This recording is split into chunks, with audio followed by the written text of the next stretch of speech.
Good morning class. आज का हमारा टॉपिक है mechanism of breathing. Mechanism of breathing को हम रेस्पिरेशन भी बोल सकते हैं। रेस्पिरेशन की जो प्रोसेस होती है वो होती है हम सांस कैसे लेते हैं, और वो पूरा मैकेनिज़्म की सांस लेना और सांस बाहर निकालना है ना। तो इनहेल करना और एयर इनहेलिंग, हम इसको कह सकते हैं। इनहेल करना और एक्सहेल करने की जो पूरा प्रोसेस होता है वो होता है मैकेनिज़्म ऑफ ब्रीदिंग, जिसको हम अदर लैंग्वेज में इंस्पायरेशन और एक्सपायरेशन भी कहते हैं, है ना। तो मैकेनिज़्म ऑफ ब्रीथिंग दो पार्ट में डिवाइडेड है, इंस्पायरेशन और कॉन्ट्रैक्शन, इंस्पायरेशन और एक्सपायरेशन, है ना। तो जब हम इंस्पायरेशन की बात करते हैं तो inspiration is an active process which occurs due to the contraction of inspiratory muscles, whereas normal expiration is a passive phenomena that occurs due to the elastic recoil of the lungs. तो ये inspiration का definition और ये expiration का। तो inspiration में क्या होता है कि ये एक ऐसी एक्टिव प्रोसेस है जिनके अंदर जो इंस्पायरेटरी मसल्स होते हैं, जिनके अंदर कॉन्ट्रैक्शन होता है। आप बोल सकते हो कि एक तरीके से प्रेशर बनना, कॉन्ट्रैक्शन होना आपस में, जिसकी वजह से क्या होता है कि हम सांस अंदर की तरफ लेते हैं, ठीक है। और एक्सपायरेशन मतलब कि जो ऐसा फिनोमिना है, ये पैसिव फिनोमिना है, या हम पैसिव प्रोसेस बोल सकते हैं, जिसके अंदर क्या होता है, इलेक्ट्रिक रिकॉयल ऑफ लंग्स होता है, जिसके अंदर क्या होता है कि हमारा जो लंग होता है वो जितना भी प्रेशर है, उस प्रेशर से क्या करता है, सारे जो मसल्स होते हैं, इंटरकॉस्टल, पैक्टोरल, और ये जो मसल्स होते हैं क्या करते हैं कि सारा एयर को वापस से एटमॉस्फेरिक में फ़िल्टर करके भेज देती है ना। तो रेस्पिरेटरी सिस्टम जब हम पढ़ते हैं तो उसमें ये बताया जाता है कि जब हम सांस लेते हैं हमारी नज़ल कैविटी से, तो वो नज़ल कैविटी से एयर अंदर आने के बाद में, है ना, जो हमारी थोरेसिस होती है, थोरेसिस ट्रैक जो होता है ना, उस ट्रैक से वो आकर के क्या होता है, हमारे लंग्स में वो अटैच्ड हो जाता है। तो वहाँ पर ही एब्डोमिनल मसल्स होती है, जो एब्डोमिनल मसल्स होती है वो क्या करती है, फिल्ट्रेशन का काम करती है ना। तो ब्लड में से आप कह सकते हो कि ब्लड में से ऑक्सीजन को लेना, फिल्टर का तो एक पॉइंट होता है, जैसे ब्लड अंदर की तरफ ब्लड में से क्या होता है, ऑक्सीजन लिया जाता है, और जो CO2 होता है ना, पहले ब्लड में ऑक्सीजन भेजा जाएगा, है ना, फिल्ट्रेशन होगा, और फिर उसके बाद में जैसे ही ब्लड वापस आता है तो ब्लड में से जो इम्प्योर CO2 होता है उसको कलेक्ट किया जाता है और वापस ही हमारे नज़ल कैविटी के थ्रू बाहर कर दिया जाता है। तो हमारे इंस्पायरेशन में मतलब क्या हो गया कि जो हम सांस अंदर ले रहे हैं, है ना, तो हम एटमॉस्फेरिक प्रेशर में से ऑक्सीजन को इनहेल करते हैं, तो वो सांस हमारे नज़ल कैविटी से होते हुए हमारे लंग्स में जाती है। जब वो हमारे लंग्स में जाती है तो क्या होता है, हमारा लंग्स एक गुब्बारे की तरह फूल जाता है ना। हम गुब्बारे का एग्जाम्पल इसमें भी ले सकते हैं कि जब हम गुब्बारे में हवा भरते हैं तो वो फूल जाता है, तो वो हो गया आपका इंस्पायरेशन। और जैसे ही हम उसको दबाते हैं, कॉन्ट्रैक्ट करते हैं, या उसको उसमें कॉन्ट्रैक्शन करते उसको दबाते हैं, तो क्या होता है कि जितना भी एयर होता है वो बाहर निकल जाता है और वो ऐसे सिकुड़ जाता है ना। तो ऐसा ही हमारे लंग्स के साथ में होता है। हमारा जो लेफ़्ट वाला लंग होता है वो राइट वाले लंग्स से छोटा होता है, क्योंकि हमारे लेफ़्ट वाले साइड में हमारा हार्ट जुड़ा हुआ होता है।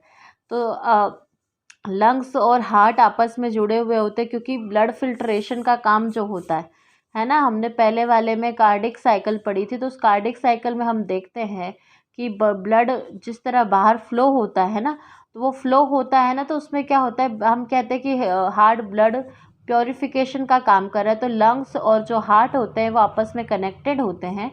तो जो इम्प्योरिटी होती है ब्लड की, है ना, CO2, है ना, तो इम्प्योरिटी, जो मान लो इम्प्योरिटी मीनिंग क्या है कि जो CO2 होता है वो CO2 हमको हार्ट में से जो रिलीज़ होने वाला, जो वेन में से जो ब्लड निकलता है जिसमें O2 की प्रेजेंस ज़्यादा होती है, वो वहाँ से क्या होता है एब्डोमिनल मसल्स में आता है और वहाँ फ़िल्टर होके हम हमारे जो सेल्स होते हैं लंग्स के सेल्स होते हैं वो क्या करते हैं फ़िल्टर करते हैं और CO2 को बाहर निकाल देते हैं और क्या होता है जो प्योर O2 होती है वो उस ब्लड में हमारे लंग्स से हार्ट से होते हुए चली जाती है। ठीक है, देखो contraction of inspiratory muscles expand the thoracic cavity that leads to decrease intrapleural pressure. Drop in intrapleural pressure help the lungs to expand.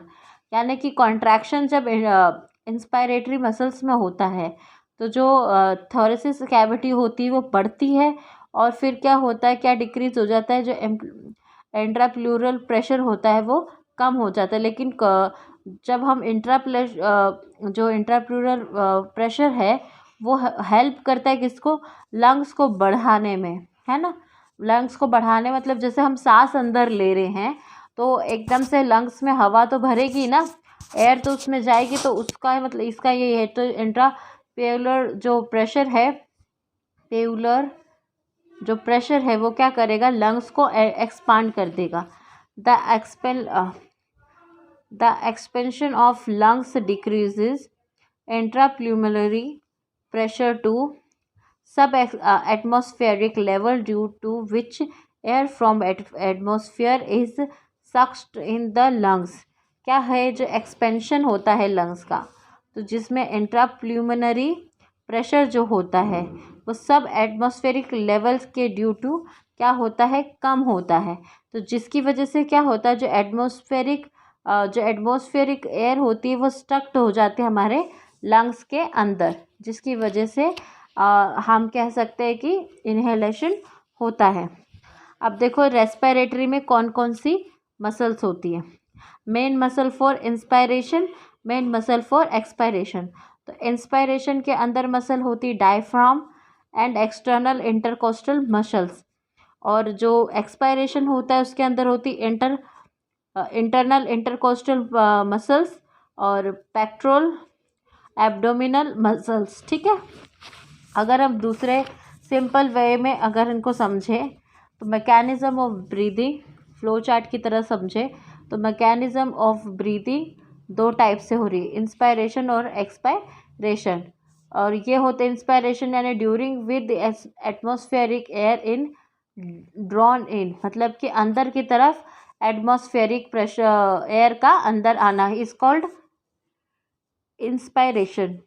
और expiration by which the alveolar air is released out. Alveolar air मतलब कि जो हमारी CO2 से भरी हुई air है, और या हम कह सकते हैं जो इम्प्योर एयर है वो हमने हमारे शरीर से रिलीज आउट कर दी। The movement of air in and out of the lungs is carried out by the creating a pressure gradient between lungs and atmospheric pressure.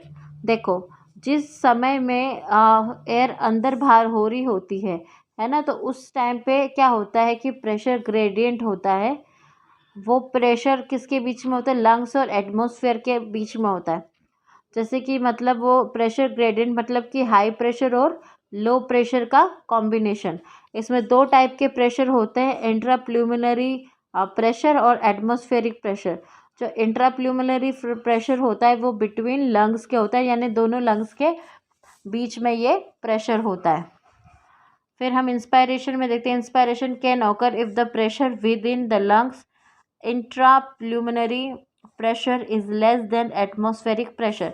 यानी कि इंस्पायरेशन जो होगी वो तब होगा जब इंट्राप्लूमिनरी प्रेशर कम होगा एटमॉस्फेरिक प्रेशर से, यानी जो लंग्स के अंदर का प्रेशर है वो कम होना चाहिए बाहर वाले प्रेशर से, जिसकी वजह से क्या होगा, जो एटमॉस्फेरिक जो एयर है वो हमारे लंग्स में स्टक हो जाएगी और भर जाएगी, है ना। There is a negative pressure is in the lung with repeat to atmospheric pressure. तो जो नेगेटिव प्रेशर होता है वो रिस्पेक्ट टू एटमॉस्फेरिक प्रेशर के होता है। मतलब कि जब इंट्राप्लुमिनरी प्रेशर कम होगा, है ना, नेगेटिव में होगा, कम में होगा, तभी एटमॉस्फेरिक प्रेशर क्या होगा, हाई होगा, और हमें क्या मिलेगा, हमें इंस्पायरेशन का प्रोसेस मिलेगा, या हम इंस्पायरेशन कर सकेंगे। फिर बात करते हैं हम एक्सपायरेशन। तो एक्सपायरेशन में क्या होता है, जब इंट्राप्लुमिनरी प्रेशर जो होता है वो हाई होगा और एटमॉस्फेरिक प्रेशर कम होगा, तो उसमें क्या होगा, जो सांस हमने भरी है, जो एयर हमारे लंग्स में है, दैट इनप्योर एयर, वो क्या होगी, रिलीज हो जाएगी। उसके अंदर क्या होना चाहिए, जो इंट्राप्लुमिनरी प्रेशर है वो हाई होना चाहिए, जो लंग्स के बीच में हो रहा है वो प्रेशर होना चाहिए हाई, और जो एटमॉस्फेरिक प्रेशर है वो होना चाहिए कम। अब देखो डायफ्राम क्या होता है। डायफ्राम, जब हम इनके मसल्स की बात करते हैं, है ना, रेस्पिरेटरी मसल्स की बात करते हैं, तो इंस्पायरेशन में जो मेन मसल्स होते हैं वो होते हैं डायफ्राम, एक्सटर्नल और इंटरनल कोस्ट मसल्स। तो जब हम डायफ्राम की बात करते हैं तो ये कितने होते हैं, डोम टाइप स्ट्रक्चर होता है। इसके अंदर दो टाइप के आ जाते हैं ना, एक्सटर्नल इंटरकोस्टल मसल और इंटरनल इंटरकोस्टल मसल। ये दोनों होती है हमारी रिब्स के बीच में, जिनको हम हिंदी में पसलियाँ बोलते हैं ना, हमारी पसलियों के बीच में होती है। ये वो एटमॉस्फेरिक प्रेशर और इम्प्लीमेंट्री इंट्राप्लुमिनरी प्रेशर को जनरेट करने में हेल्प करते हैं ना, help in generation of such gradients. ठीक है, कौन से gradient, high and low pressure को जनरेट करने में मदद करते हैं। अब इंस्पायरेशन इनिशिएट कैसा होता है वो देखते हैं।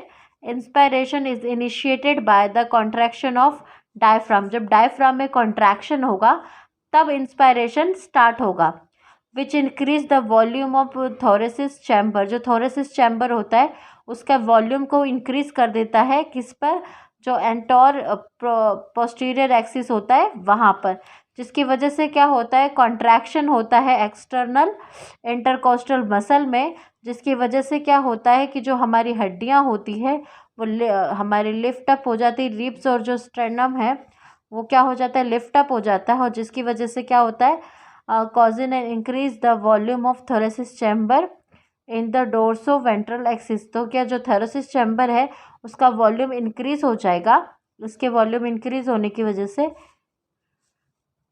जिससे डोर्सो वेंट्रल एक्सिस की जगह पे क्या हो जाएंगे, ये चीज़ डन होगी।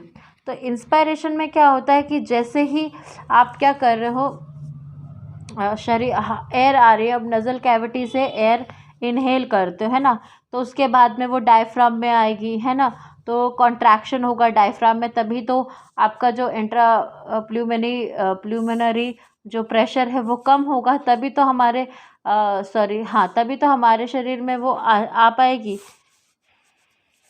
जब इंट्राप्लुमिनरी एटमॉस्फेरिक प्रेशर हाई होता है और इंट्राप्लुमिनरी प्रेशर कम होगा, तभी तो कॉन्ट्रैक्शन होगा इन डोमेन में, हमारे डायफ्राम में, है ना। उसके बाद में देखो, overall increasing the thoracic volume cause similar increase in pulmonary volume. तो जो ओवरऑल जो थोरेसिस वॉल्यूम में ओवरऑल जो थोरेसिस वॉल्यूम बढ़ता है ना, तो उसी की वजह से क्या होता है, जो हमारा प्लूमिनरी वॉल्यूम होता है वो बढ़ जाता है। तो प्लूमिनरी वॉल्यूम अगर हमारा बढ़ेगा तब क्या होगा, ये थोड़ा देखने की चीज़ है। देखो, एज इंक्रीज इन प्लूमिनरी वॉल्यूम, तो जब इंक्रीज होता है प्लूमिनरी वॉल्यूम तो उस टाइम पे क्या होगा, decrease the extra intrapulmonary pressure. Pulmonary volume जब हाई होता है तो इंट्राप्लुमिनरी जो प्रेशर है वो क्या हो जाएगा, कम हो जाएगा। किससे कम हो जाएगा, ऑटोमेटिकली जो आपका एटमॉस्फेरिक प्रेशर है उससे कम हो जाता है, जिसके फोर्स अप में क्या होता है, जो एयर होती है बाहर से वो अंदर की तरफ लंग्स में आ जाती है। ठीक है, ये चीज़ ध्यान से समझो कि जब इन प्लूमिनरी वॉल्यूम हाई होगी यानी बढ़ी हुई होगी, तो उस टाइम पे इंट्राप्ल्यूमिनरी जो प्रेशर है वो कम होगा, और जिसकी वजह से क्या होगा, और जो आपका एटमॉस्फेरिक प्रेशर है वो क्या होगा, इंक्रीज़ होगा, और जिसकी वजह से क्या होगा, जो आउटसाइड वाली जो एटमॉस्फेरिक एयर है वो मूव इन कर जाएगी किसके अंदर, लंग्स के अंदर। फिर ये हमारा इंस्पायरेशन यहाँ पे ख़त्म हो जाता है, ठीक है। फिर एक्सपायरेशन स्टार्ट होता है। तो एक्सपायरेशन में क्या होता है, देखो एक्सपायरेशन क्या होता है कि relaxation of diaphragm and intercostal muscle. जब डायफ्राम और इंटरकोस्टल मसल्स क्या करती, रिलैक्सेशन मोड पर होती है, तो उस टाइम में क्या होगा, जो डायफ्राम और स्टर्नम है वो नॉर्मल पोजीशंस में आ जाएगा, और इसकी वजह से क्या होगा कि जो थोरेसिस वॉल्यूम है ना, जो हमारा थोरेसिस वॉल्यूम है, जिसकी वजह से क्या हो रहा था, प्लूमिनरी वॉल्यूम इंक्रीज हो रहा था, वो वॉल्यूम क्या हो जाएगा, ऑटोमेटिकली डिक्रीज हो जाएगा, यानी कि return the diaphragm and the sternum to their normal position, reduce the thoracic volume. Suppose करो कि जैसे आपने किसी बलून में हवा भर दी है ना, तो जैसे ही आप हवा भर देते हो और उस हवा को निकालोगे, तो निकालने के बाद में वो क्या हो जाएगा, उस रिलैक्सेशन मोड पे चला जाएगा, है ना। तो वैसे ही क्या होता है कि आप जैसे ही उसमें से एयर निकल रही है, तो क्या होगा, डायफ्राम